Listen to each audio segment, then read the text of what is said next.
So good afternoon. My name is Bruce Krzyzewski. I'm the Executive Director of the Classroom of the Future Foundation. So nice to see so many friends and colleagues here. And welcome to the inaugural OER Summit. It's a pleasure for the Classroom of the Future Foundation, the Greaves Group, and the San Diego Team Red Collaborative to sponsor this event. And before I get started, I just wanted to introduce a couple of board members of the Classroom of the Future Foundation, so that if you would like some more information about them, about the foundation, you can talk to them. Jeff Felix is right here from Coronado. He's on our board. Brian Eldwick from Sprint over there. And John Stipe was here a second ago. Where's John? And there's John. Great.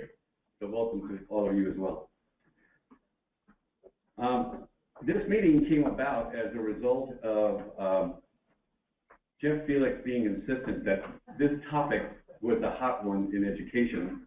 And some of you probably are aware that the White House and the U.S. Department of Education just recently had a special workshop on this topic, and several school districts in San Diego County were in attendance.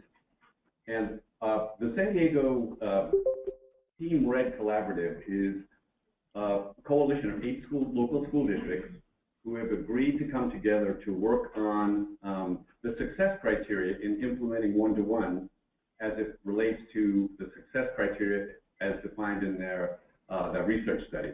And maybe Tom can talk a little bit about that sometime during the agenda.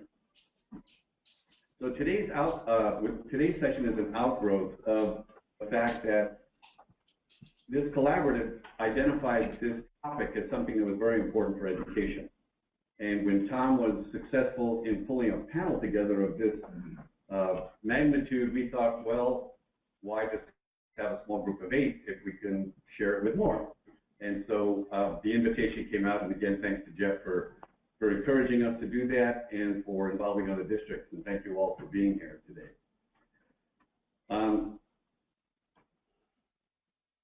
We want to also thank Tom Greaves, who is the CEO and president of the Greaves Group and one of the key authors of the research on Project Red, and who has been kind enough to support the collaborative efforts over the year.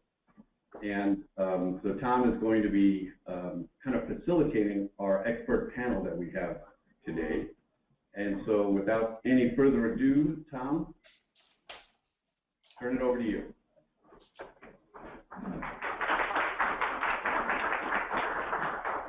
Thank you, Bruce, and I'd like to echo my thanks to Jeff Felix for causing this to happen.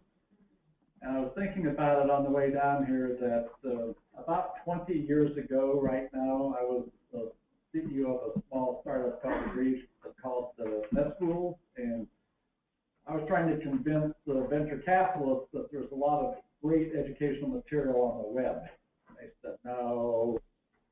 So I challenged my staff. I said, I want 10,000 websites, all indexed according to math, reading, language arts, social studies, science, K1, 3, 4, 12. They said, you're crazy. I said, yeah, I am, but get busy. And so a month or 2 later, they had them. And the rest was history. But now we're talking millions instead of thousands. I'd like to just point out that even though we are OER has been around quite a while, I go on record with the prediction that you ain't seen nothing yet.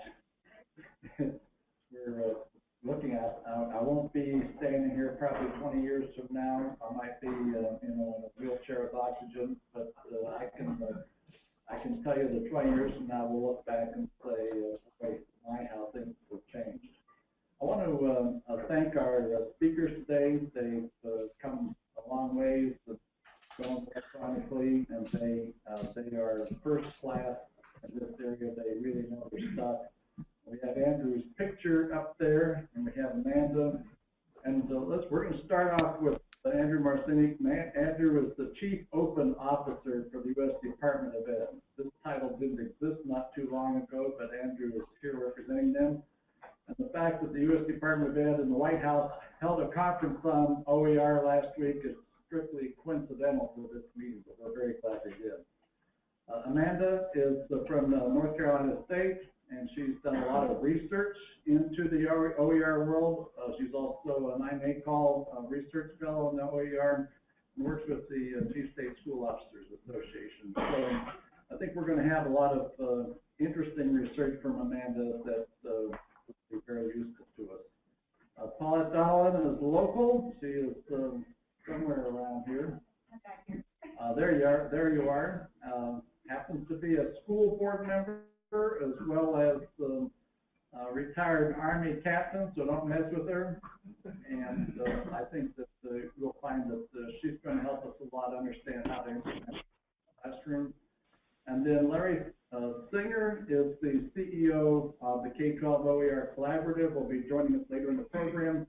And he is going to have some very interesting information about full-scale courses and things like that, sort of like the future of OER. So with that, I'd like to turn the time over to Andrew. At the end of Andrew's presentation, then we'll take a few questions. Some others we'll have time at the end for Q&A, but given that it's 5 o'clock in Washington, I thought we ought to have some mercy on Andrew and get his questions at the end of his presentation. Thank you, and take it away, Andrew. Great, thank you, Tom, and thank you all for being here and for inviting me to this event.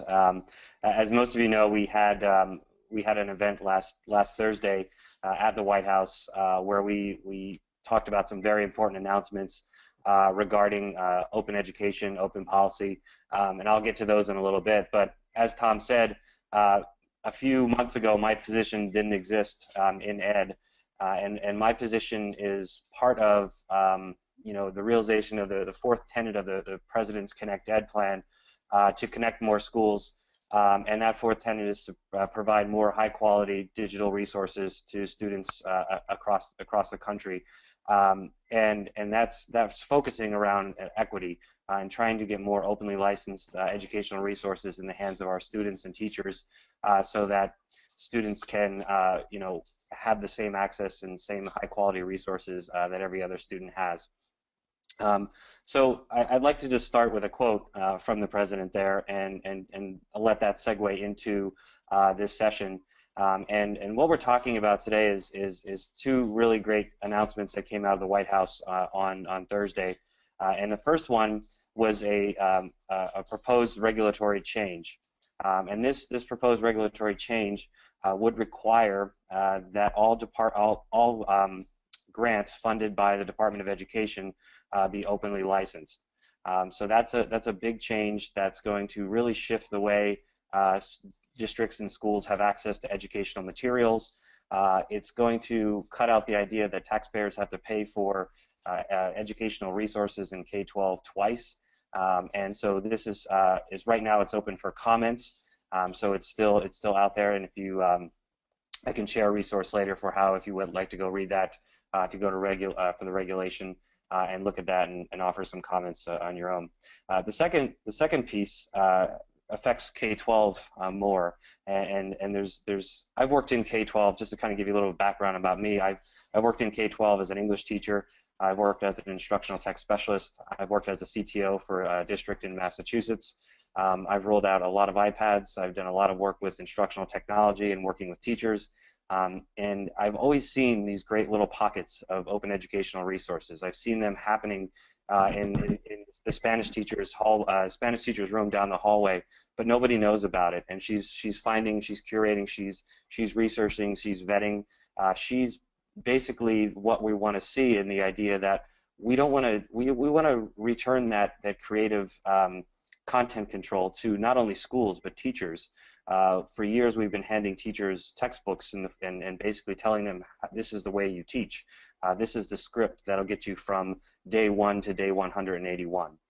So we're looking to do a lot of things, and so one of the announcements that came out of the White House on Thursday was a new commitment from tool providers, major tool providers, Amazon, Microsoft, and Edmodo, at this stage that are going to be launching new platforms for OER curation. So these major tech companies have committed to working with our learning registry, which the learning registry, if you don't know what that is it's a card catalog of metadata that lives on a server in a cloud. It's not vetted or overseen by the Department of Education, but basically it's the common thread that links all of these tool providers and their platforms together. So that was a big announcement. There's also another announcement from two nonprofits, one from ASCD and one from Creative Commons. So these two entities will be providing guidance and professional development for districts who are interested in going open, and they'll be committed to working with school districts both remotely and on the ground to help school districts not only begin the process and develop their own strategic plan around OER, but offer online digital resources that are open and free for anyone in the country to access. So I'm going to go through, with that said, I'm going to go through my presentation now, and just to kind of give you that cursory overview slide. I'm Andrew Marcinek. I'm Open Education Advisor for the U.S. Department of Education. I work specifically out of the Office of Educational Technology.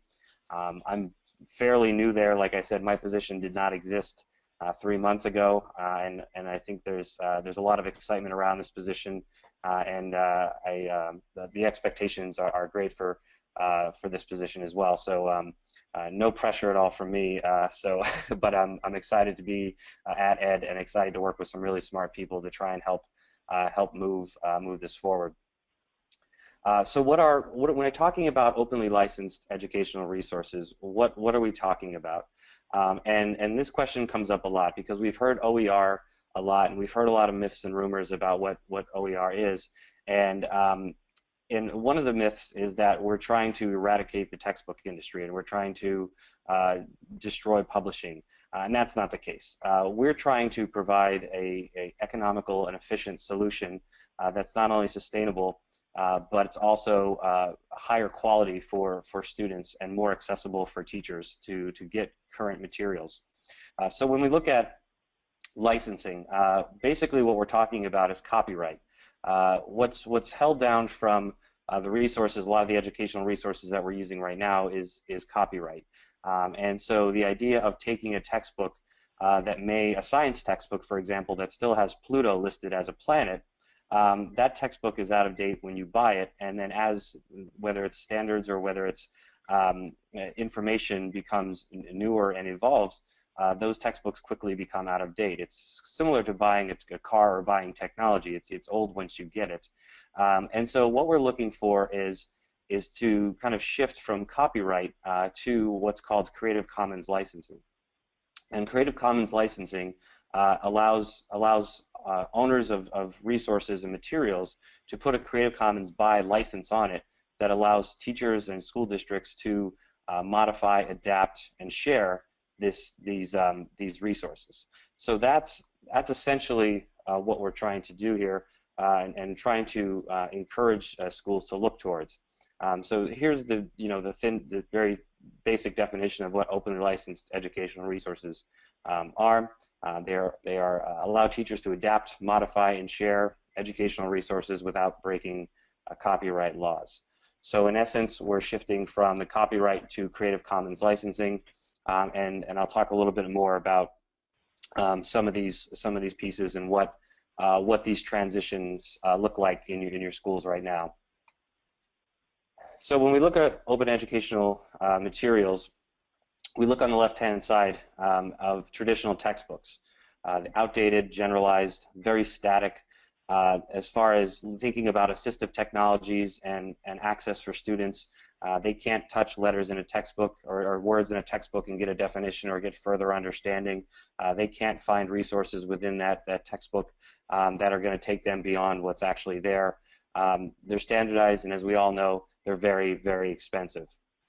So much to the cost of roughly on instructional materials, specifically around textbooks. U.S. public schools spend about $3 billion annually just on textbooks, and so what we're doing is not trying to say that we're in a mission to save schools all this money, but we're thinking about the idea of repurposing that money you know, the idea that open educational resources are free, it's kind of like free like a puppy. And so we're trying to, you know, shift that where we can shift those resources that you would have normally spent on textbooks, repurpose that into items like professional development or technology upgrades. So when you look at open educational materials, you see that you have more current resources, more personalized, so that you can work with students who maybe need some assistive pieces or need some variations of that work. They're dynamic, they're malleable. You can move them, you can modify them, you can adapt these resources, and they're customizable. And the cost is basically free. It's low cost. So those are just some of the kind of the pieces we're talking about when we're talking about openly licensed educational resources. And I want to share a story and an example. And on September 15th of this past year, one of my first, about 3 weeks, I was 3 weeks on the job, and they said, well, we want you to host this event with Secretary Duncan and find a school who's working with open educational resources at scale. And that was fun because I'd only been there a few weeks, and I wasn't really quite understanding of what it means to put on an event in a small rural community such as Williamsfield with the Secretary of Education showing up. So we were working with Williamsfield Community Unified School District. It's a town of about 500 people. At this point, I think their school population is about 97. So they are a very small rural school just outside of Peoria, Illinois. And I got connected to their superintendent, who is also their curriculum director.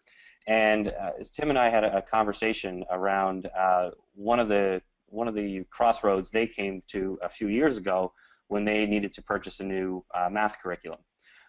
And so what they were thinking of, we could do this one or two ways. We could go the way we've always gone, and we could purchase a textbook, we could purchase the curriculum and all the pieces that come with it, or we could think about something else. We could think about what's happening with Engage New York curriculum, or what's happening with stuff like with resources like Khan Academy and the Illinois Shared Learning Environment, which I'll talk about in a little bit.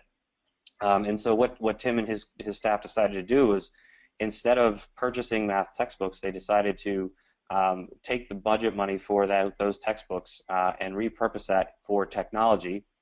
They used some REAP funds, which is a rural education federal fund that they were able to use to help upgrade some of their infrastructure.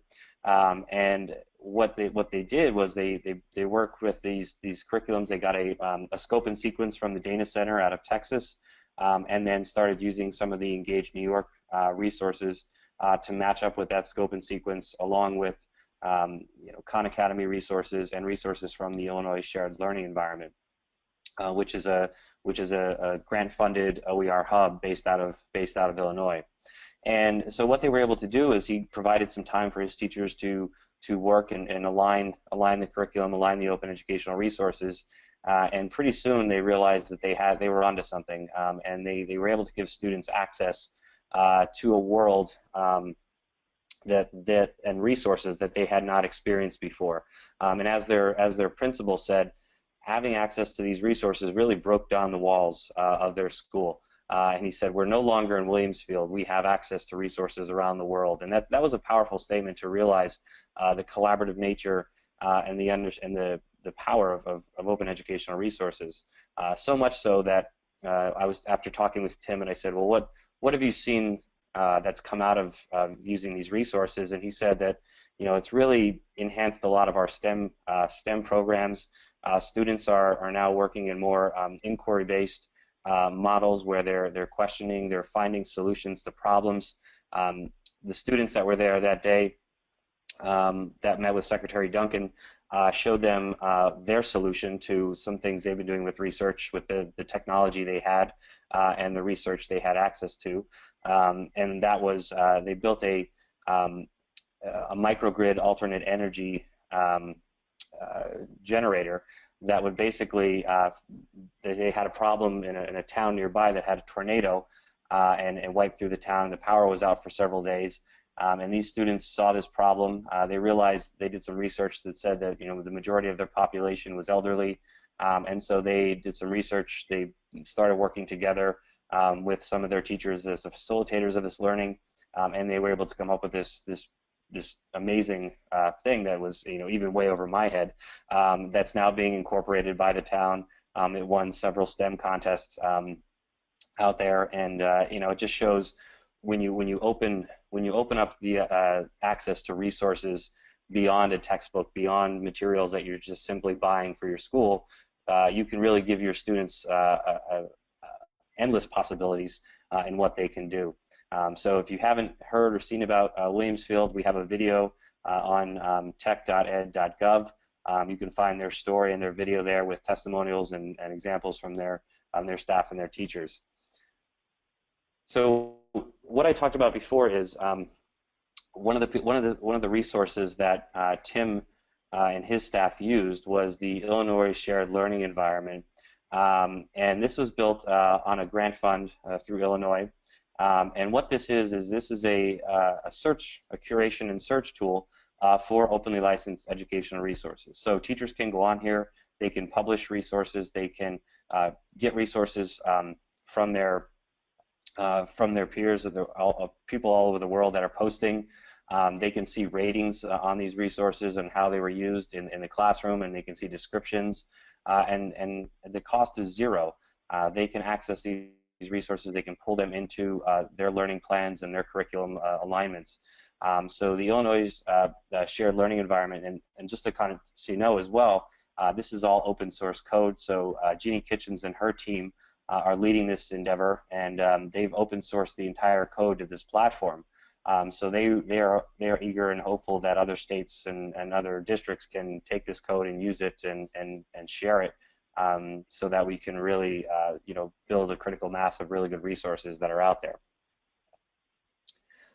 So another piece that came out of Thursday's White House event was what we're calling Go Open, and it's kind of our way of building interest and really starting to generate excitement around open educational resources. And we had, as Tom mentioned, we had 10 districts with us last Thursday, and I'll put them up here now. And these are districts who are not the districts that are involved or engaged in open educational resources yet, but what they are is they're future ready school districts, so districts who have signed the Future Ready Pledge, and districts who are committed to replacing at least one textbook with openly licensed educational resources by next fall. So we'll be working with these districts to kind of work with them and support their endeavors, and also working with them to with some of our tool providers like Amazon and Microsoft and Edmodo, and hopefully soon to come there'll be some more.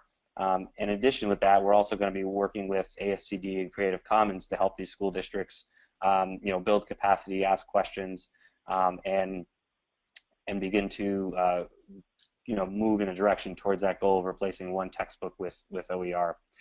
We also have 6 mentor school districts, so we're calling them Go Open ambassadors.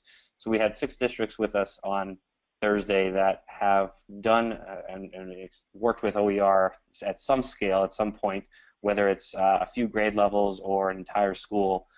So those superintendents were in attendance at the event on Thursday, and those superintendents and those curriculum leaders in those districts are going to also work with some of our Go Open districts to support them and to answer those first step questions on how you begin to move in this direction so that you can replace one textbook with open licensed educational resources at scale. And finally, just to kind of, I think I've already mentioned these two. So this is all the support at this point we have for Go Open.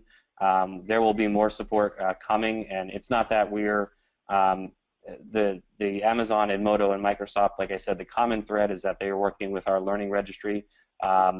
That basically is the binding piece that we're working with, and one of the key components that we're looking for our tool providers. And again, the learning registry is simply a collection, a card catalog of metadata. It's not a repository of resources or content that the government is secretly vetting. It's basically just metadata that we are keeping in line so that these tool providers can, and teachers and districts can tag and find resources more efficiently. So that is my piece on OER. Again, thank you for having me here to this event. And if you have any questions, I could possibly answer a few. And if I can't get to all of them, feel free to. I can share my email later, and I can also be accessed through tech.ed.gov, where we have our fact sheet on OER from last Thursday, as well as resources and videos of schools that are using OER at scale. Andrew, this is Tom. You mentioned that the comment period is open. Can you give us an idea about that, what people should do if they'd like to do comments? Are you looking for comments? And maybe if you could send me a link to it, I'll post it for the group. Yeah, I will definitely share that link. I don't have it with me readily available. I probably should have put it in here, but we welcome comments to look over that proposed regulatory change and to offer your insights and commentary on that.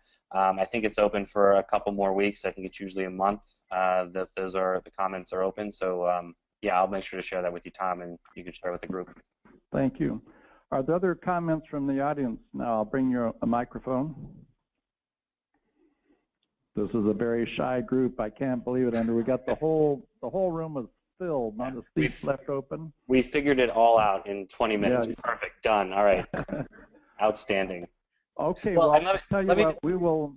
Let me just say this too, and you know, and just you know, if your district, if you're sitting there thinking, you know, I'd like to learn more about, you know, maybe I have a few standout teachers or some curriculum leaders who might be interested in becoming a Go Open district. You know, please get in touch with me, and we can talk through some of the steps that, you know, we can work with you to get to that goal of replacing one textbook with open licensed educational resources.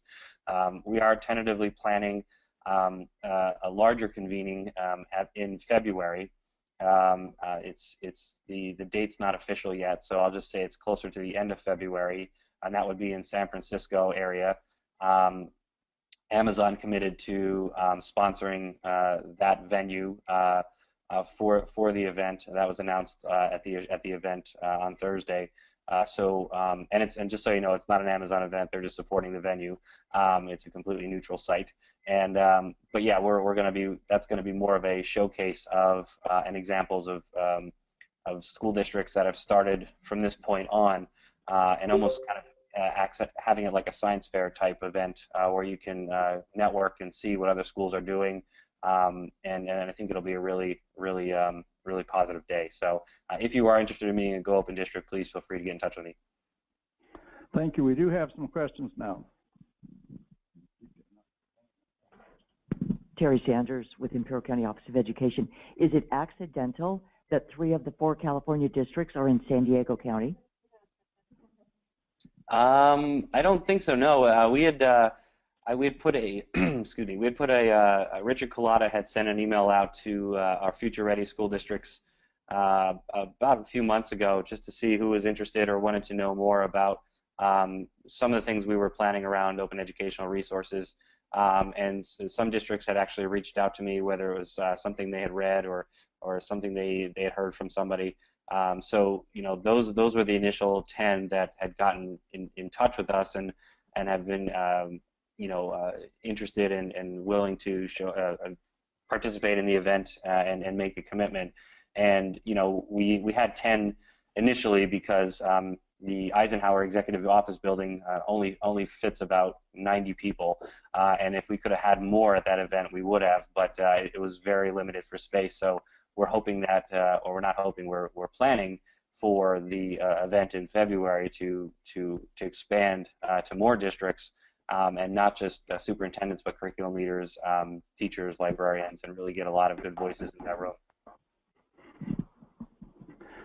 And another question. Hi, Andrew. Jeff Felix from Coronado Unified. Andrew, what is the more difficult task? Implementing the technology behind bringing in digital tools and OER, or changing the mindset of educators? That is outstanding question.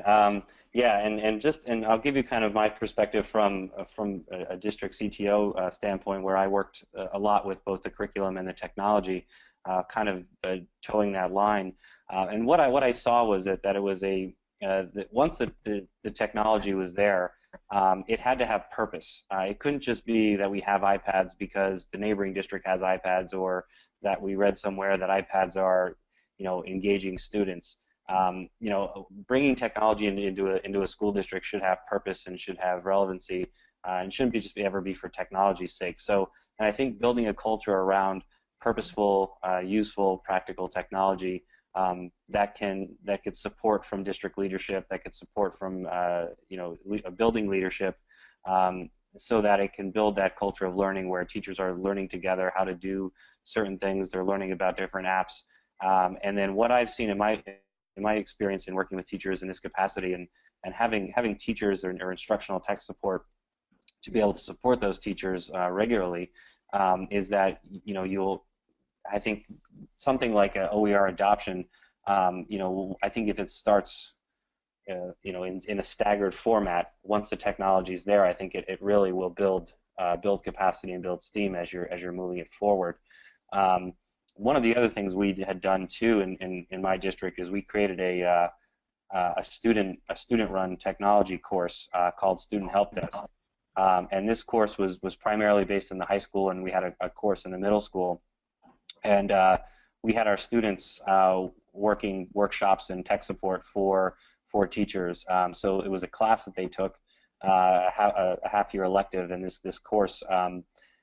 They were able to build screencasts, build professional development models that their teachers used.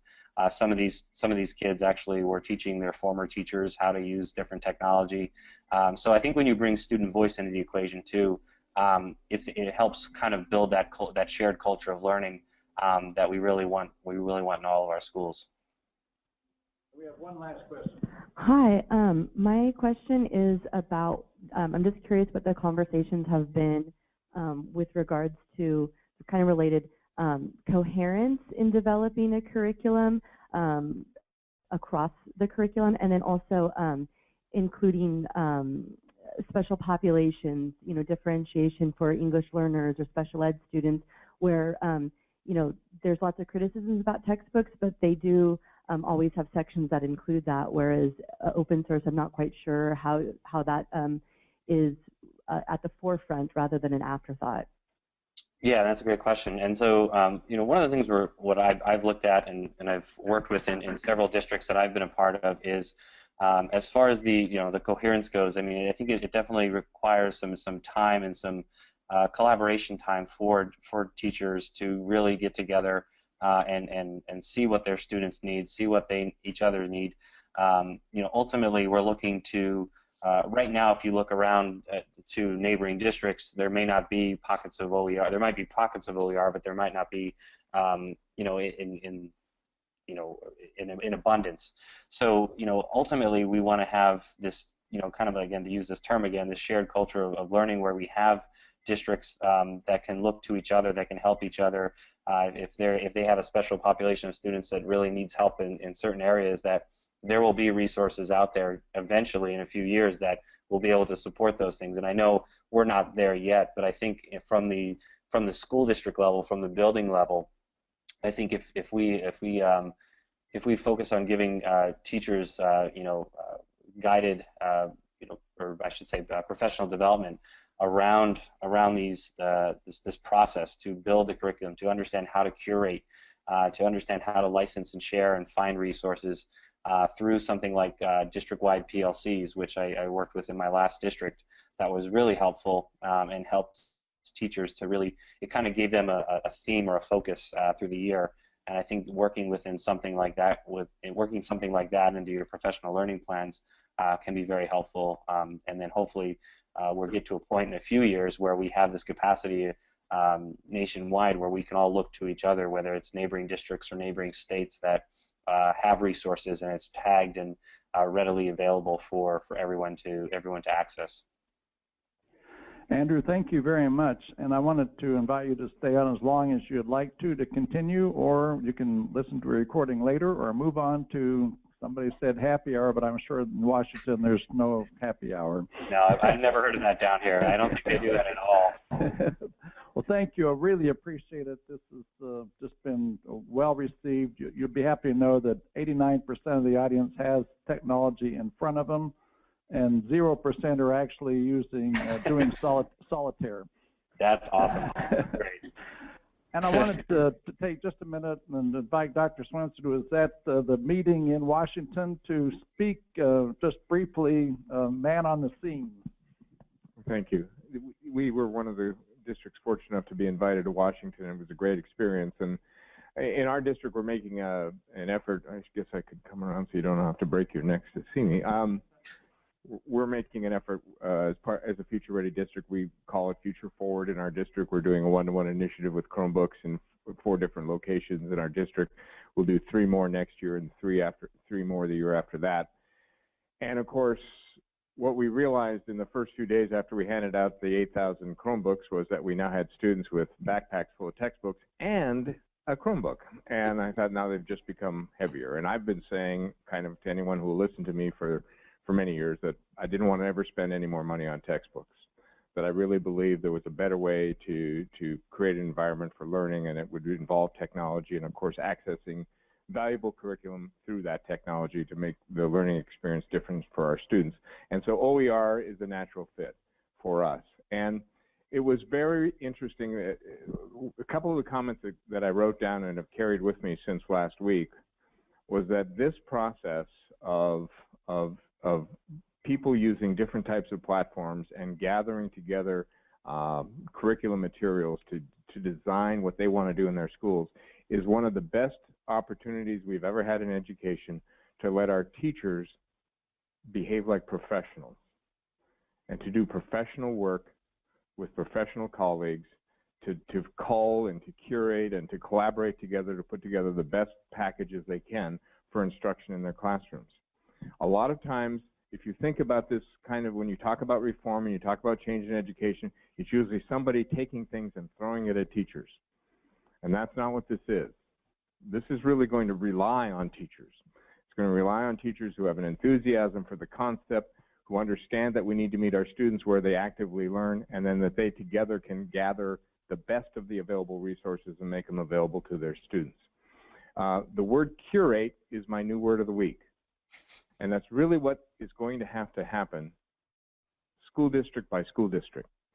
And when I heard people from Amazon and people from Microsoft and Creative Commons talk about that they look for opportunities to invest in the one element that we can never afford enough of, and that's time. Professional development, collaborative time for teams of teachers from your school site, from your district, from our county, to work together, to collaborate and to curate these materials in ways that will be useful in our schools. That's really the key to this. It really is. Repurposing that $8 billion that we've been spending on textbooks, yeah, there'll be plenty of things to spend the money on. But one thing that we always need more of is time. And if we're serious about letting teachers take the leadership role in this process, we have to pay them and give them the opportunity to do the work. And that's what I was excited about coming out of Washington last week. Thank you very much, and you'll be not surprised at all to know that I just called on him on the spur of the moment there, and thank you for being a good sport and speaking up without hours of preparation like some of us might need. I'd like to turn it now over to Amanda, and let's hear what you have learned about the research side of OER. Take it away. Excellent. Thank you so much. Hey, everybody. I'm going to go ahead and share a presentation with you. There is a link to this online, and I've also submitted a PDF version that has the live links. So there's plenty here that you'll be able to look at later at your leisure. With the time we have, there's just never enough time to really get into every detail, but hopefully what I can do today is give you a sense of the landscape of OER in public education. As was mentioned in the introduction, I am coming to you from North Carolina. I'm a doctoral student there working on my dissertation. I'm also a 10-year classroom teaching veteran. I'm still teaching. Started out in middle school language arts and then moved to our school's technology lab about 4 years ago. I'm still here part-time. They just can't get rid of me because there's so much to do here, and I feel that my job is just not finished. So we've done a lot with policy, integration of new devices, and a lot of other things. So when I speak to you, it's definitely not just from a research or academic perspective, but also as someone who is actually still working with students, doing a lot of professional development for my staff as well. So just a little bit about what we're going to hear in the next few minutes, and I will definitely keep to the timeline as well because I know we have some excellent speakers coming up. We're going to talk a little bit about who is using OER around the country, what is it being used for, and what challenges are inherent in something like an OER initiative at a district level or a state level. We're going to talk about quantitative research and also some qualitative as well. So you're going to see some quotes, you're going to see some data in terms of numbers, and hopefully what that will do is give you a sense of where we are with OER, what policies are currently in place around the country, as well as programs, talk about some common misconceptions if you have already been mentioned, and then hopefully leave you with some practical resources that you can use regardless of where you currently are in terms of an OER implementation plan. So let's jump right in. This was definitely discussed a little bit by Andrew, so I don't want to go too much farther into this, but we know that OER is not a brand new concept. Even as far back as 1994, that term learning object was being used. I think Creative Commons was started in 2001.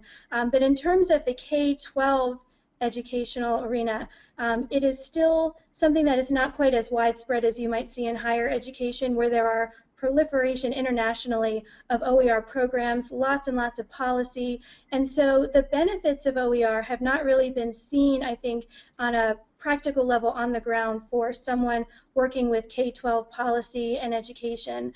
But of course, as was mentioned, there are lots and lots of benefits. You're not dealing with licensing or royalty fees, although of course we know OER is not free, and we'll see some information from a few people that I've had the chance to speak with who are realizing that firsthand. When we talk about materials being student-centered, that whole idea of personalized learning is something that's really coming to the forefront in a lot of research, and a lot of school districts are realizing the benefits of being able to differentiate and personalize. That doesn't mean that OER created is for every student, as was mentioned in one of the questions that came about a few minutes ago. Not every student population is going to benefit from all OER, and so that is something that you would want to consider, and we'll touch on that in a few minutes as well. So let's talk about the research. I came on board to this research in May of 2014. I was enlisted as an OER policy fellow for the Council of Chief State School Officers, CCSSO, and INACOL, who together with a grant from the Hewlett Foundation were continuing research with open educational resources, and the purpose of my first phase of that fellowship was to collect information from states on their OER policies and programs in public K-12 education. So the survey looked at identifying which states have an OER initiative, the purpose of OER in that state, whether it was supplemental or as a replacement for traditional instructional materials, what vetting processes were in place, supports that were provided, and if there was an existence of some kind of repository to store materials. Also, the survey asked states if they were sharing materials with districts and if there was an interest in collaboration. So it was very far-reaching. The survey data was sent to all 50 states, and together we received 41 responses, which included 38 states as well as some educational entities. And those people responding were state directors of policy, learning and technology, as well as communication directors, learning specialists, chief academic officers, and state superintendents. So you had a wide range of respondents who were answering the call to take this survey, and we're very happy with the results. This survey was published, you can see the link here. In 2014, we presented at the INACOL Symposium with a panel who came to tell a little bit about their experiences with OER. So very briefly, this first question basically lets us know how many states at that time were interested in planning OER. So you can see that the numbers were relatively high.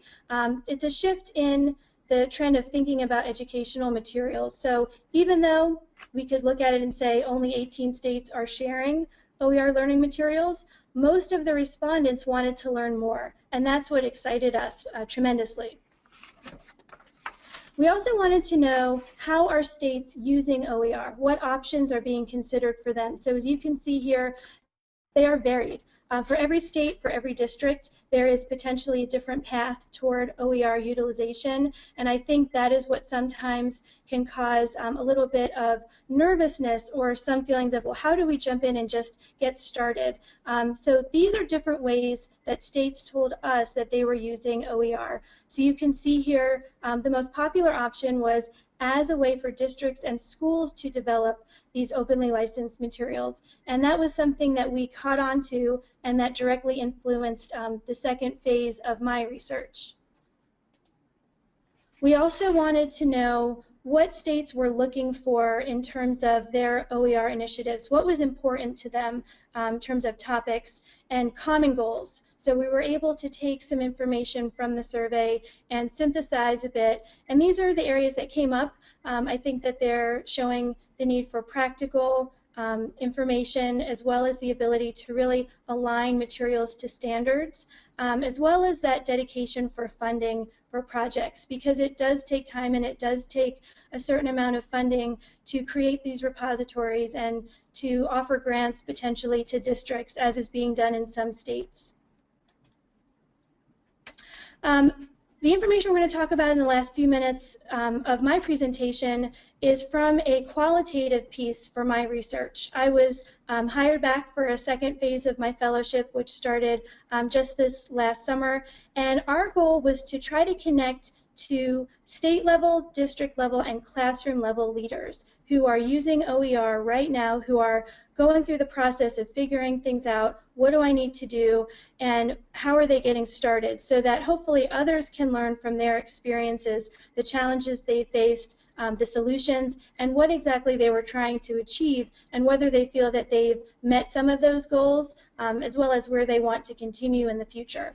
So in terms of getting started, what I tried to do was cull all of the information that we've gotten over the last few months and really set it against just some basic topics here that I think we can all say are important. It really depends on where you are in terms of your OER journey. What are your goals? Do you have some kind of entry-level event, such as the loss of funding in a particular area? Or perhaps you've reached the end of an adoption cycle and you need to look at new instructional materials. In some states, there have been changes in terms of legislation to include different wording for approved instructional materials. And so that has opened up kind of a new vantage point for states and districts to think about something like OER. When we talk about teams, in Washington State, for example, districts will come to OER summits, and they're required to bring a member from administration, from the technology side, and also a curriculum specialist, because it's that really important component of working together, that collaboration angle. So knowing who's on your team, who can you pull from the resources you already have to work together, that I think is so important. Knowing what you have at your disposal. Do you have a learning management system? If not, who on your team, perhaps a technology specialist, can get to know its weaknesses and its strengths. Not all learning management systems are designed equally, as some of our respondents from the qualitative component of my research found. And in some cases, they had to start over with a new system, and in some cases, they had to just make it work for them. Do you have a design team that can build some courses for you? And who would you like to review them? Which teachers would you want to pull in? And then, of course, is the idea of policy versus practice. So does your district or your school have an instructional framework at play? Is it a blended learning model? Are you working toward a competency education goal? What kind of approval do you feel you need to get, whether it's a school board or another entity, for work that you're doing? So these are all important things. And I'm looking at the time, so I definitely want to make sure that I don't run over too far. When it's time to start really digging in, you want to ask yourself, are we going to create OER, or are we looking at items that have previously been created? And there are different considerations for whichever path that you go by, things that you need to consider. We found that it's pretty evenly split. A lot of districts we talk to are creating everything from learning objects all the way up to a complete curriculum. And then others are really looking to, as they say, not reinvent the wheel. They want to have a process for reviewing and approving OER that might exist in a curated repository on another website. And that as well brings its own set of considerations. We heard a lot in our interviews about networking. So the networking connection, very important. And these are some thoughts from district leaders that we spoke with. So we tried to pull together some of the more salient points that they had for us. The K-12 OER Collaborative, we'll talk about that when we talk about resources that you can use today to really help connect you with people in other states who are doing this kind of work. I know the term PLC was mentioned earlier. Connecting with other leaders, connecting your teacher leaders together, there's so many different ways to do that. Definitely important to make you feel that you are not alone, and I think that the people I'm talking to today, I think you all realize that, and that's why you're here. But that's not a given for everyone who is doing this work. There is a lot of isolation still from people who are working in a district but maybe not able to easily connect with others for one reason or another. And then making that community for the teachers in your district as well, between schools, to be able to talk and share and learn from each other.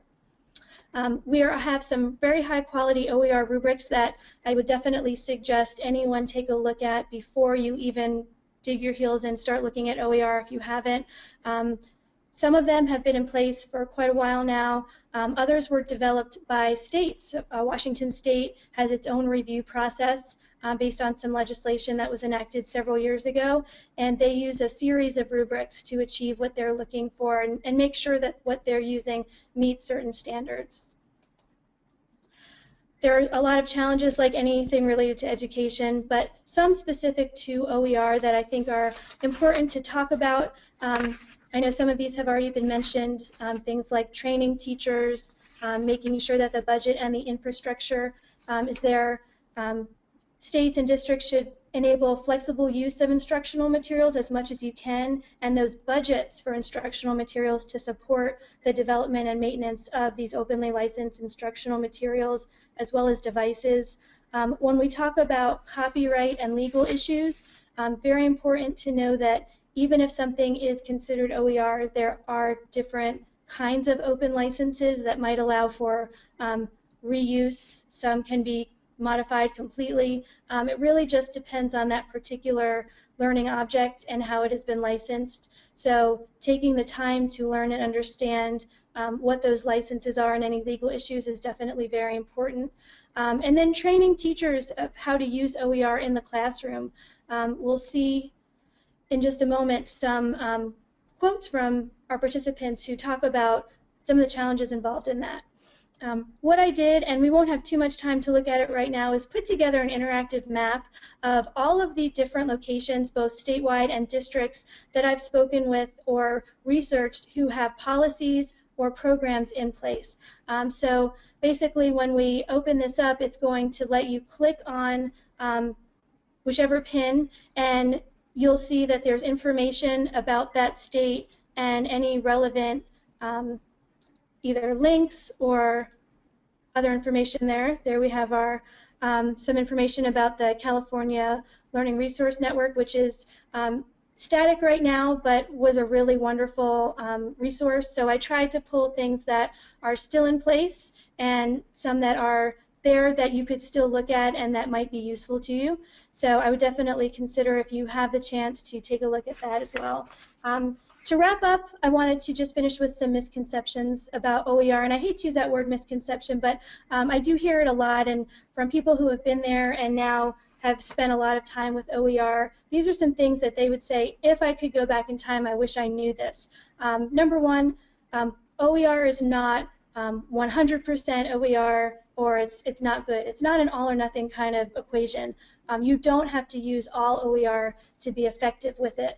As a matter of fact, we had some participants who had worked in completely 100% openly licensed schools where that's all they used come back and say, you know what, in the end, it's really important to make sure you have the best materials, whether it's a combination of something you've purchased maybe with a subscription service, as well as the relevant OER that can work with it. So that's something that everyone has to kind of find their perfect balance with. I won't talk about this too much because I do think that we know this and it was mentioned previously, but we do have requirements, even just the human capacity and capital requirements to make sure that the right people are in place, whether it's hiring outside consultants to develop curriculum if that's something that's needed. The infrastructure, servers, and all of that definitely are costs.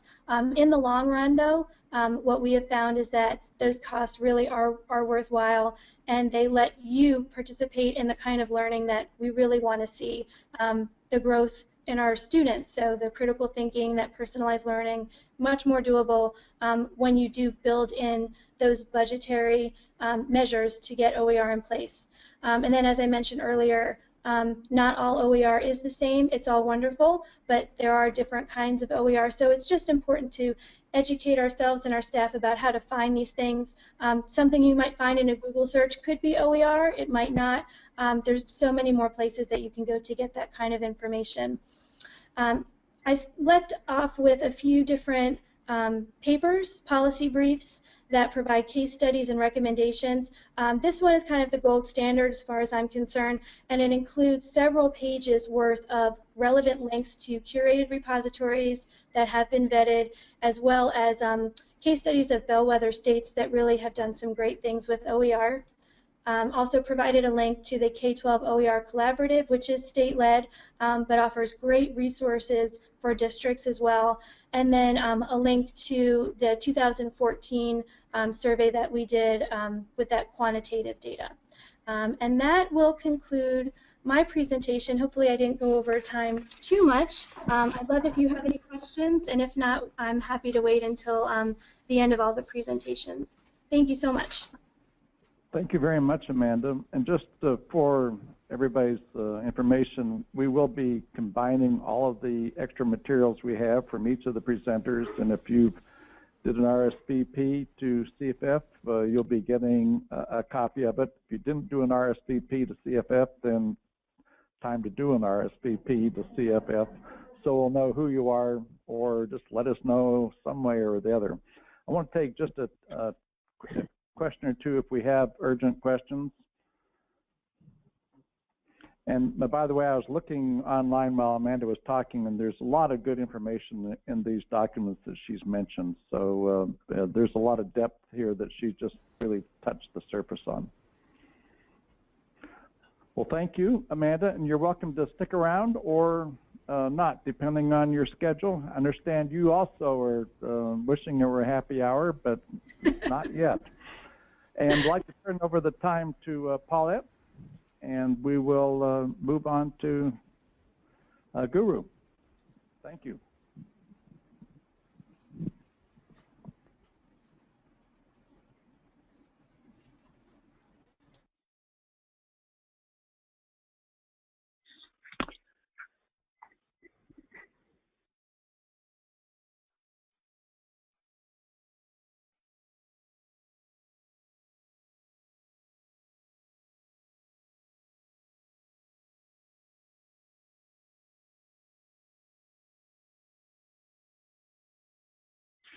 Tom?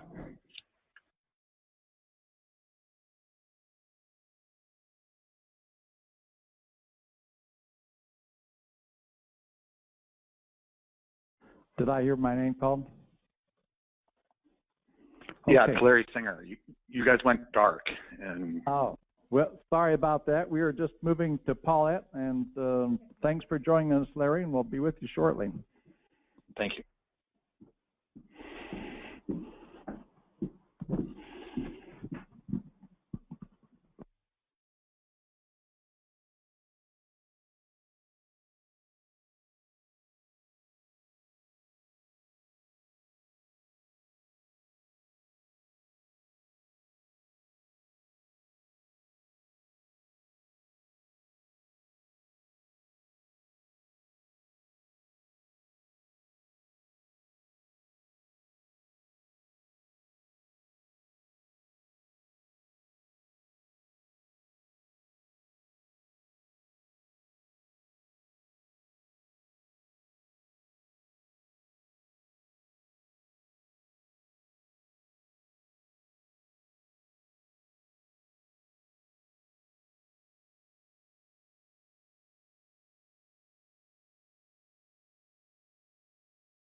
because of the collections. Before collections, I had to study on paper. But now I get to do it on the computer. It makes me feel more confident that there is a collection I can use. So let's take a look at Gooru being used by teachers and students in different classrooms. And I'm hoping we have volume over here. Okay, great.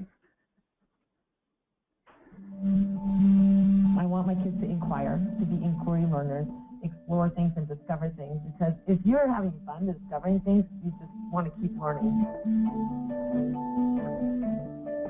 Part of my goal as a teacher using technology has been to enable me to help the students who need help while letting the students who need me to get out of their way, for me to get out of their way, for them to learn and kind of take off with it. The internet pretty much opens your class doors. You're not in four walls anymore. You have everything out there. You can go watch videos. You can go to so many different places that we wouldn't be able to go to. Information no longer resides in the heads of the experts. Things have transitioned. Teachers have become curators of information and facilitators of learning, and students have become researchers as opposed to receptacles for information. Adapting their education to meet the world that they're in is what engages them so much, because their whole life they've been around the internet, they've been around touch things, and so the education for them needs to be that way, and they're finally getting that with these devices in Gooru.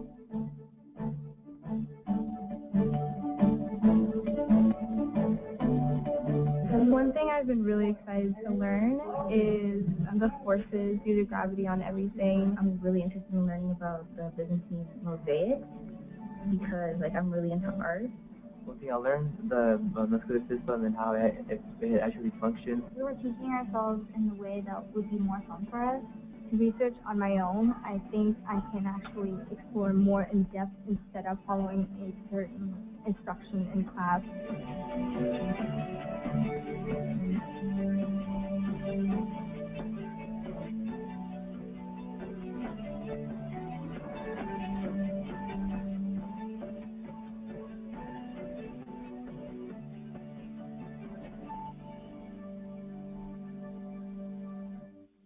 So a couple of the takeaways that I enjoy about this video is it does take the classroom beyond those four walls. I mean, the world has indeed become flat thanks to the internet and all these amazing resources that are available to us.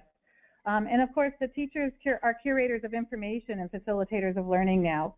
So now students are actually the researchers instead of just the receptacles of information. So with that said, I really appreciate your time. I probably talked a little bit too fast, but I'm sure you're okay with that. And I welcome any questions if you have any. And of course, we're always happy to talk as well in the future. Any questions for Paulette? See, they're all super Sure they excited are. too. Sure they are. Here we got one right here. Paulette. Hi, Leslie. Specifically, what is the funding for National Science Foundation? Did they give you specific work to do with that funding? You know, I'm not familiar with the exact work that was tied into that, but that was before my time as I started with Gooru, so I can certainly get answers for you on that. Anyone else? It's still free. It'll always be free. And we do have a self-sustaining plan in place to become completely self-sustainable by the year 2020 so that we can continue to be free and always open for you as school districts and learners. And you did mention you were a nonprofit organization. Yes, I did in the very beginning. Great. Nonprofit with a mission to honor the human right to education. All right, anyone else? Did I cover it all? Oh, okay. The Pearson Education logo. Yes. So how did you get Pearson to provide materials or? So it's interesting. So I talk about a self-sustainable model for Gooru, right? There are other organizations such as Pearson, such as Renaissance Learning. You'll see Barnes & Noble College up there that are very interested in our technology and have built our technology into their platforms. So what Pearson did was they actually used a parallel instance of Gooru, and they used Guru's technology for their resources. Mm-hmm. All right. Well, thank you very much, Paulette. Appreciate that. Yeah, thank you. You know, if you're like me, you learned a few things about Paulette's presentation. You think, well, I know everything about Gooru, but I didn't. I'd like now to turn the time over to Larry Singer, who's the CEO of K-12 OER Collaborative. And Larry, can you hear us okay? I can, Tom. Can you hear me okay? Larry, Tom, can you hear me? you can hear us maybe, but we can't hear you. Okay, I'll call on the other line.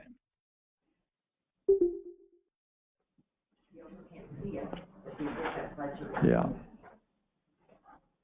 I'm not sure he's on video, but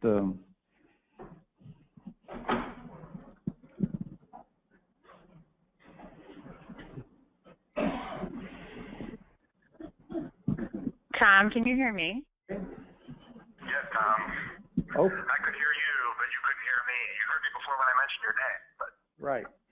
Well, fire away. I'm using old-fashioned technology here. well, terrific, and I appreciate everybody accommodating the old-fashioned technology. I used to work for a guy named Scott McNeely at Sun Microsystems, who told me you don't really need PowerPoint if you have enough power if you know your point. So we'll go this way. So I'll tell you a little bit about the K-12 OER Collaborative. It's an organization that started a CCSO meeting when there was a presentation by Idaho on activities that they were doing in OER. The guy who gave the presentation is now the person who leads OER grants for the Hewlett Foundation. His partner was a guy named Carl Nelson, who was the director of OER and digital work at the state of Washington, who's now the COO of our collaborative. The collaborative is made up of 10 states, including California, Washington, and Oregon, who come together with a little bit different theory of action around OER than much of what you've heard from Andrew and others today. And that is that the OER adoption curve is not that much different than other change management, that's change activities that happen in education. And the way that we describe it is think of a pencil, think of a number 2 yellow pencil. And if you look at the sharpened lead, that kind of represents the leaders in OER. And as you've heard, OER has been around for quite some time. And there is a percentage of teachers and educators who were out front, who were creating material for their own class and interested in sharing it with others and posting it out to sites like Chiriki and others to make it available. And those leaders did a terrific job.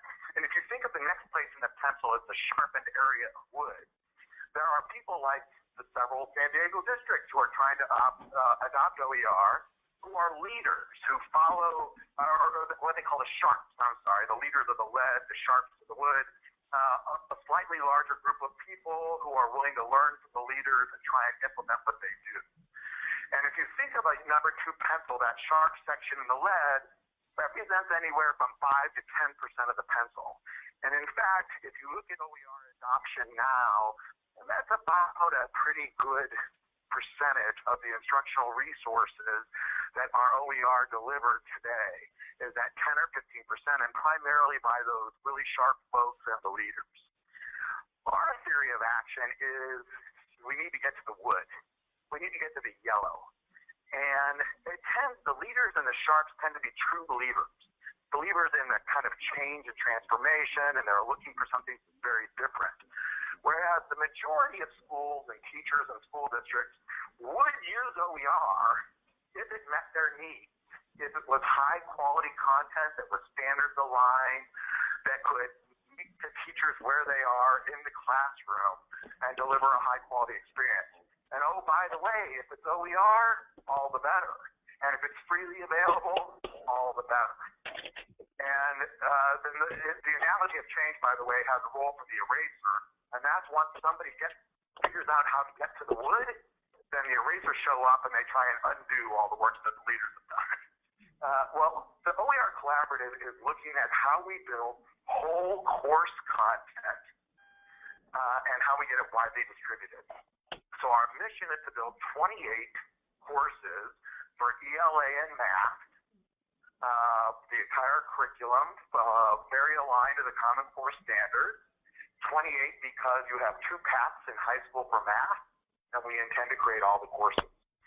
One of the reasons we are taking this approach is we think that, particularly with Common Core, coherence from course to course and from grade to grade is extremely important. Instructional resources that we built historically, coming from the oligopoly of publishers, have been focused on grade bands and grade cadres.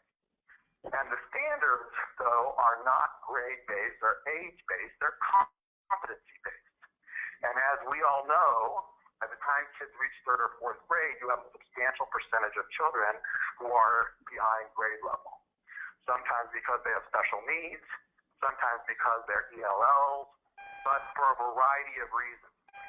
And it's important for when implementing these standards to assure that the children who didn't pick up on a skill set, didn't master a skill set required by the standards in 2nd grade, had the opportunity to address it in 3rd grade and again in 4th grade, and not by going back to the 2nd grade material, but using materials in 3rd grade that are appropriate for that mastery of that skill.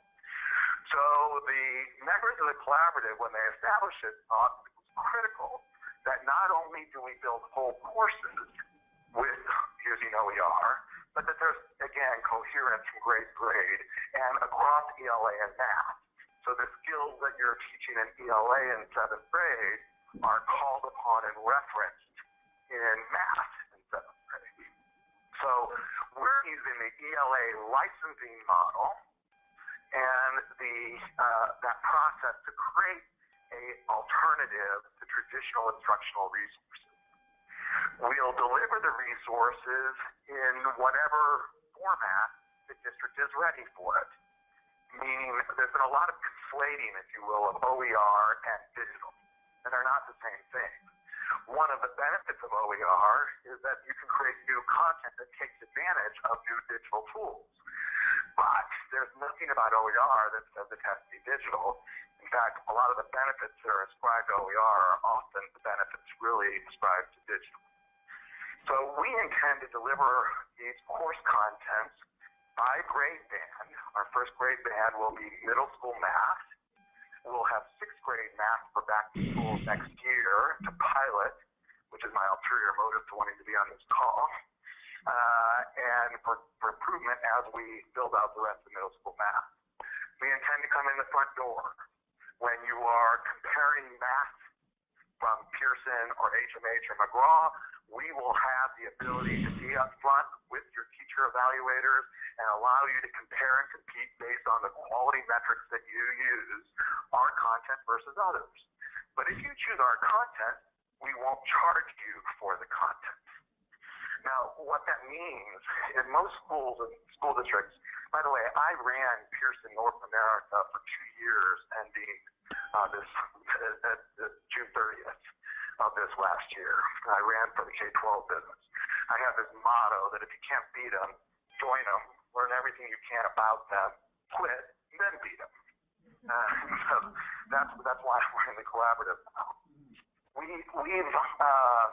We will stand up, we will come in with sample kits. Our print version won't be a traditional textbook print. We're working with Hewlett Packard, who has this great new technology that allows you to put watermarks under every word or every picture, so that anybody with a cell phone or with any kind of reader with a camera on it will be able to scan topic headings or pictures, and behind that there'll be additional videos, exercises, work, so a student can personalize their experience. Each of the textbooks will be identifiable for the student who used it, so the teacher can also add that supplemental material that you scan and find to adapt the content to the needs of a particular student. You'll be able to generate our content in print. We'll print it for you, we'll distribute it for you, or we'll provide it in digital forms. We're using EPUB 3 as the format to create our content, meaning you can generate everything from HTML5 to PDFs. Now, the fact that we're licensing this under a CC-BY license means that it's completely open license. So once you get this coherent content, we can modify it for the standards of a particular state. We can work with a principal or superintendent to modify it for a district or a building. And teachers, of course, can remix or modify it for their own classroom, and students can make whatever changes they like. But we'll give it out of the box as a fully coherent offering. one of the roles of the members of the collaborative, the state members, is quality assurance. So the organizations like SAP and Unbound Ed and others who have developed rubrics to measure quality against the standards will have a professional role in evaluating the content before it's released. And we'll have about 180 teachers from districts around the country who will be trained on the use of the rubric, also evaluating the content for quality, for engagement, and for fit within their own jurisdiction. So we're going through a very rigorous process. Our fundamental goal is to have the highest quality math and ELA course materials and sell it in the widest spread way available. One of the reasons we're taking this approach is that we feel that there's a very small percentage of teachers who have the time, the interest, and the wherewithal currently to assemble their own content from components through a repository. There are literally over 1 million K-12 objects available in the various repositories, and yet we've had fairly small penetration and impact. And we think the reason is oftentimes school districts have lost their ability today to create instructional models, pedagogy, and to have a process to assure coherence between what they learn in 3rd grade and what they learn in 9th grade, for example, as many districts separate their middle school administration from their elementary and their high school. And so this hope that Andrew suggested that at some point there will be working groups that can work on things like coherence and cross-gate activity is a hope we have as well. But until then, we think we have to replace what the publishers offer. So when we come in the front door with a course offering, say you're considering middle school math, and we come in with our offering and you evaluate it, and the content is freely available, we have to recognize that the publishers over the last 25 years have begun including the variety of resources with the content that they throw in for free, quote unquote, with content for the $75 per year per kid that you pay for the text. That free services include distribution to your school of the content itself, usually anywhere from 3 to 8 days of included in-service days MPD, integration for digital content with your LMS and your student information system, all sorts of these freebies they throw in, which of course are not free to them. They cover within the margins significant margins they make on content, but it served as a barrier for alternative instructional resources to come in. Our intent will be to offer a package with third-party PD providers who we're working with to become aligned with our content and with the technical support you need. And if you choose print, we will print and distribute for you and customize that print before we do. If you choose digital distribution, we'll be working with our partners like Hewlett-Packard and Dell and Apple and Microsoft to provide leases for devices within that cost window. And we'll also provide data tracking so you can check the efficacy of the content we're delivering versus traditional content that you might be using elsewhere in your district.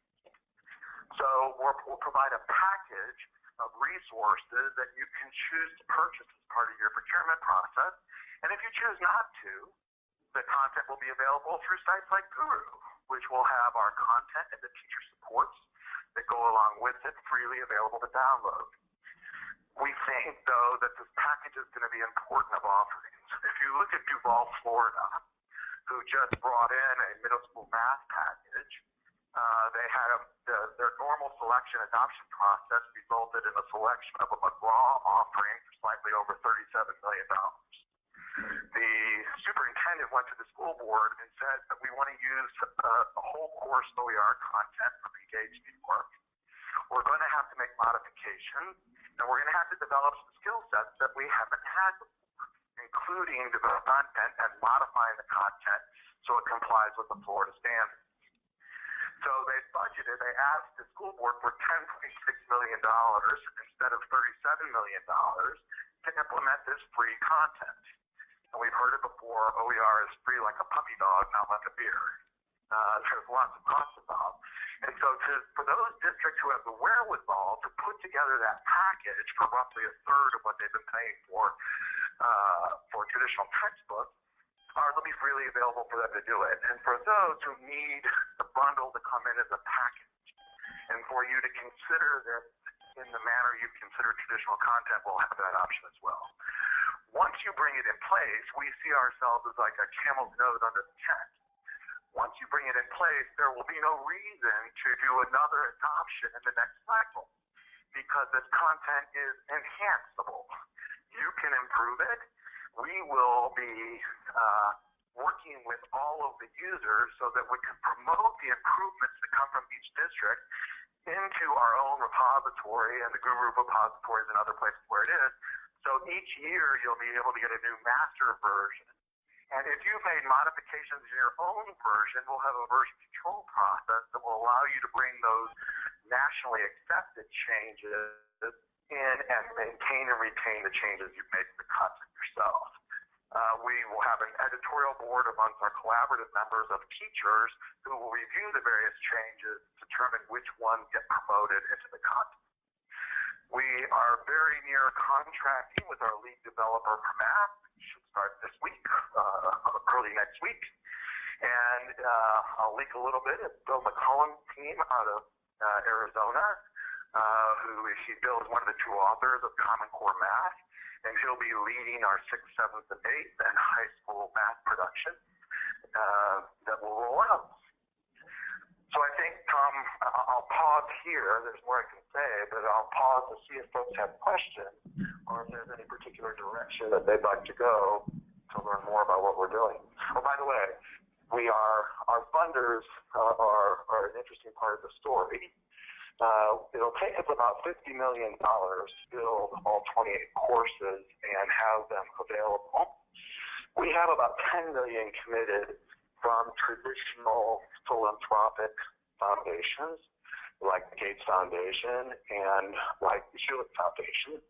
But we have a fairly unique process where we are also working with high net worth individuals on something called the first public privately funded social impact bond. That's really going quite well. These funders come from the New York financial market, from the Seattle technology market, and from the San Francisco Bay Area technology markets. And the one restriction virtually every funder we talk to about is to ensure that we have support for ELL, both long-term ELL, new arrivers, and that we provide that support as an integral part of the offering, not as an add-on. So we'll have scaffolds for the teachers, we'll have supplemental materials for the students. It won't just be translations of the same content, but we'll work for cultural sensitivity. And we also are working for special needs out of the box so that the curriculum is developed with these constituencies in mind. This is particularly important to the high net worth individuals who are really quite concerned that our education system is helping to create the system of haves and have-nots in this country. And they're also really quite concerned Silicon Valley and the Seattle technology community thrive because of innovation. And there's this belief that innovation only comes from diversity, that if the same people who built the last thing are building the next thing, they're not sufficiently removed. And one of the reasons the United States has been so competitive over time is we have this diverse population that's increasingly, continuously refreshed with new immigrants and with people with different points of view and perspectives. And the concern is that our educational system is not giving these new immigrants an opportunity to contribute to innovation, and that we have to meet them where they are and have high educational content, high quality educational content, so they can be engaged and hired by the company of these high net worth individuals lead. So they're very, very interested in this as an economic development tool, not just as a philanthropic offering to education. So the LVLL is extremely important to our funders and to our process. So now I'll pause. Thank you. One moment. How many of you have heard of the K-12 OER collaborative before? Could you raise your hand?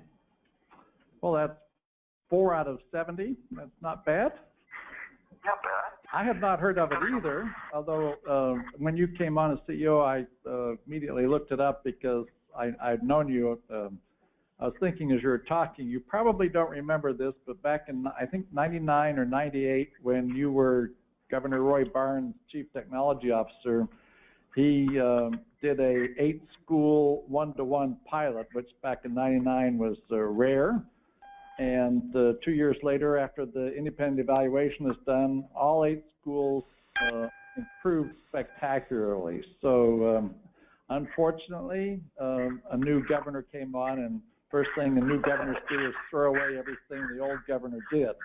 But I'm glad you landed on your feet, and I'm glad, so Larry goes back a long ways in my book in K-12 and digital technology. Do we have some questions for Larry? We have a few minutes. Do we have any volunteers to pilot this?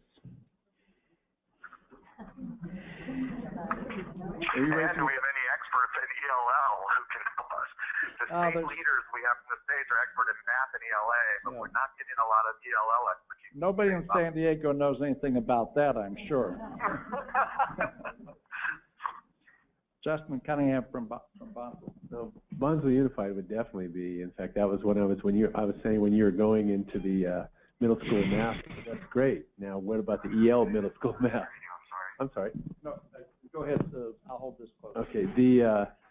When you were talking about going into middle school math, I said, well, to the people around me, I said, what about ELs in the middle school math? Because that's really, now that the whole smarter balance has shifted to they have to understand the question. They can't just look at the numbers.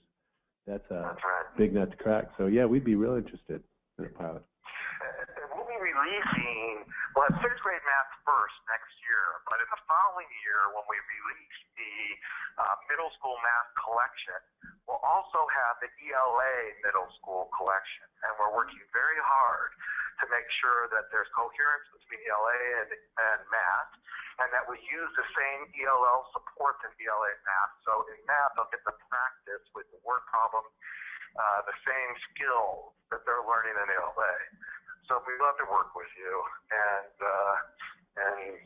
both in the development of the 6th grade content to make sure we get it right as we're building it, and then also piloting the course as well. And Larry, we'll be including your information along with the packet that we give to everybody, so that those that would like to get additional information, I'm sure anybody's going to go this route. This is an all-in. This is not OER as a vitamin. This is OER as a painkiller. So it takes a little bit of time, I'm sure, to think about it.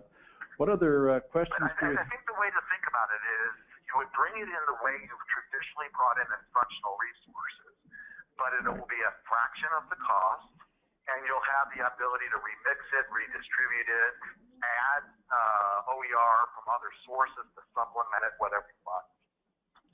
And I was talking to a superintendent the other day, and they said they were lamenting the fact that the content, they were not able to change one word in a particular content package they had, and so they said we've got to figure out how to fix that. Other questions for Larry? Other questions for Paulette or Amanda? I'm not sure Andrew is on the line. If you are, speak up. But and if you have other questions that come to you, let us know, and we will collect them and forward them to our presenters. We want to thank our presenters for taking the time and effort to me, and I've been working in the OER field since I said 1994. And I have to say that this is the best meeting on OER that I've been to. So not because of me, but because of our presenters and you. So thank you again very much. And Larry, thank you. And get back to talking to the Gates Foundation, and hope you're successful there. He's in Seattle. Will do, thank you. And I'm going to give it back to Bruce. Thank you, Tom. So let's thank our speakers and our facilitators. Thank you, Tom. I wanted to introduce Barbara Allen, to some of you may know her. She is the consultant on our Team Red project for this consortium. And some of you know her from Lemon Grove and, of course, in San Diego Unified as the CTIO. So she's a great asset and resource for us when we're working with these school districts. In closing, I just wanted to tell a quick story about these open educational resources. And I don't know if Jeff and Justin were in the room at the time, but we had a video conference with Angus King, who is the governor of Maine at the time, and now senator from Maine, of course. And he was sharing a story about their surplus that they had in the state, and he wanted to use it in education. And Seymour Papert was the one who kept saying like this to him, and he's going, what are you talking about? He says, one-to-one, one-to-one, you got to go one-to-one. So this was in the year 1999, 2000.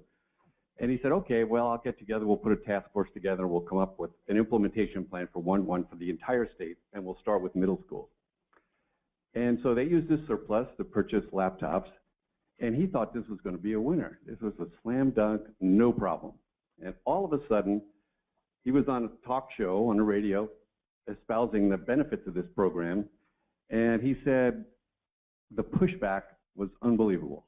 All these communities are saying, what are you doing? Parents were saying, are you crazy? This is nonsense. So their response was, well, let's put a roadshow together, and we're going to have the governor teach middle school history classes using these technologies. And so they would invite business leaders and parent leaders, community leaders into these. And I think he did about a half a dozen throughout the state. And the example he used was the Battle of Gettysburg. And he said, I walked in the classroom with the book, and I opened to the one page in the history book that was on the Battle of Gettysburg. It had a picture on part of the page and 3 or 4 paragraphs, and that was it. And then he said, okay, well, now I'm going to share with you a lesson using these technologies in these laptops. And of course, he was using open educational resources. He just didn't call it that. And so he went to the Library of Congress, and he showed all the material on the Battle of Gettysburg. They had recordings of people who had made recordings at the time. They had letters from private soldiers. They had video from the Smithsonian. The rich and robust lesson began to change the tide. And as he did this throughout the state, they've become more and more receptive to the fact that maybe this one-to-one idea is not so bad after all. And so he had great success with it. And it's amazing, 15 years later, we now have a term for it. It's now a growing movement. And just by your all attendance here today really demonstrates that there's a high level of interest in this, and I'm sure it's going to continue to grow. So let us know if you have some thoughts and ideas and follow-up from today's meeting. We'd be happy to do that, either Tom, Barbara, or I. And we welcome your suggestions and input. So thank you for attending, and we got you out of here 10 minutes early. All right. Take care, everybody.